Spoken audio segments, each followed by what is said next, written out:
না 33। ট্রান্সফার না স্যার, আমি নতুন আজকে প্রথম হিয়ারিং এসেছি sir. Is what you are praying for. আপনি কি চাইছেন?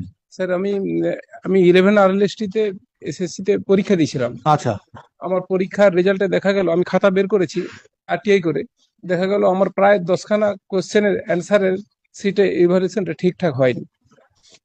কোন কোন রিক্রুটমেন্ট প্রসেস? 11 আরএলএসটি স্যার। 2011? 2010 মানে 2010 2010 2010 আরএলএসটি? খাতা পেয়েছেন আপনি? আমি খাতা পেয়েছি 12 সালে আমাকে খাতা দেওয়া হয়েছে। তো আপনি এখন আসছেন কেন?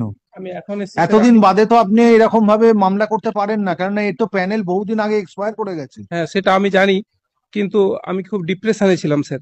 কিন্তু সুপ্রিম কোর্ট যেটা বলছে যে যদি প্যানেল এক্সপায়ার করে যায় তারপরে আপনার রাইট থাকে না চ্যালেঞ্জ করার।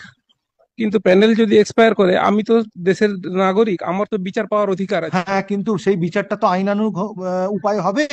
সেই আইন যেটা বলছে সেখানে প্যানেলের যদি এক্সপায়ারি হয়ে যায় তারপর আপনারা সেই প্যানেলটা চ্যালেঞ্জ করার অধিকার থাকে না। কিন্তু কারণ আপনার জায়গায় একজনের অ্যাপয়েন্টমেন্ট হয়ে গেছে, সেটেলড পজিশন, সেটাকে আর এতদিন বাদে আনসেটেল করা যায় না। হ্যাঁ, এটা আপনাকে ওই প্যানেলের মেয়াদকালে মামলা করে আসা উচিত ছিল। আমার তো স্যার, আমি উইভার পাবো স্যার। আপনি বলুন যে আপনার রিক্রুটমেন্ট প্রসেসটা কবে হয়েছে?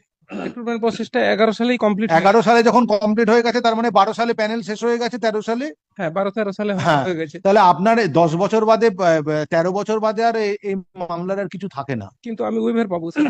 আপনি যেভাবে ভাবছেন সেভাবে কোর্ট তো ভাববে না, কোর্ট আইনানুগ ভাবে ভাববে। কোর্ট তার মতো এরম ভাবে প্রশ্ন আপনি কোর্টের কাছে করতে পারেন না।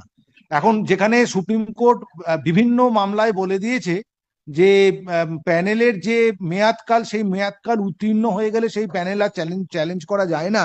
সুতরাং আপনি এতদিন বাদে সেটা তো চ্যালেঞ্জ করতে পারেন না। কিন্তু চ্যালেঞ্জ আপনি করতে পারেন, কিন্তু সেই চ্যালেঞ্জ ফলপ্রসূ হবে না। আচ্ছা, ফলপ্রসূ হবে না কি না জানি না, আমি উইভার পাবো। এই কেসটা স্যার না হোক, এটা ফ্রড এবং মিস্টেক এই জাতীয় কিছুতে আমি উইভার পাবো। লিমিটেশন অ্যাক্ট 1963-তে আমি উইভার পাবো। যে কেসটাকে আমি চ্যালেঞ্জ করতে চাই, চ্যালেঞ্জটা অন্তত অ্যাকসেপ্ট হোক। কারণ আমার ইভ্যালুয়েশনটা ঠিকঠাক হয়নি স্যার। আবার আমার অভিযোগও আছে যে আমারটা ইভ্যালুয়েশনটা ঠিকঠাক হয়নি। মানে এমন হতে পারে যে 71টা ছেলেকে পার্সোনালিটি টেস্টে ডাকা হয়েছিল, ওই 71টা ছেলের ইভ্যালুয়েশনের ক্ষেত্রেও কিছু ডিস্টার্ব থাকতে Who পারে। is appearing for the commission? I'm for the commission.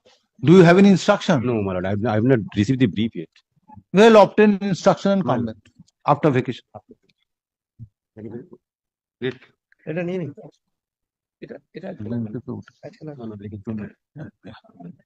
Thank you, sir.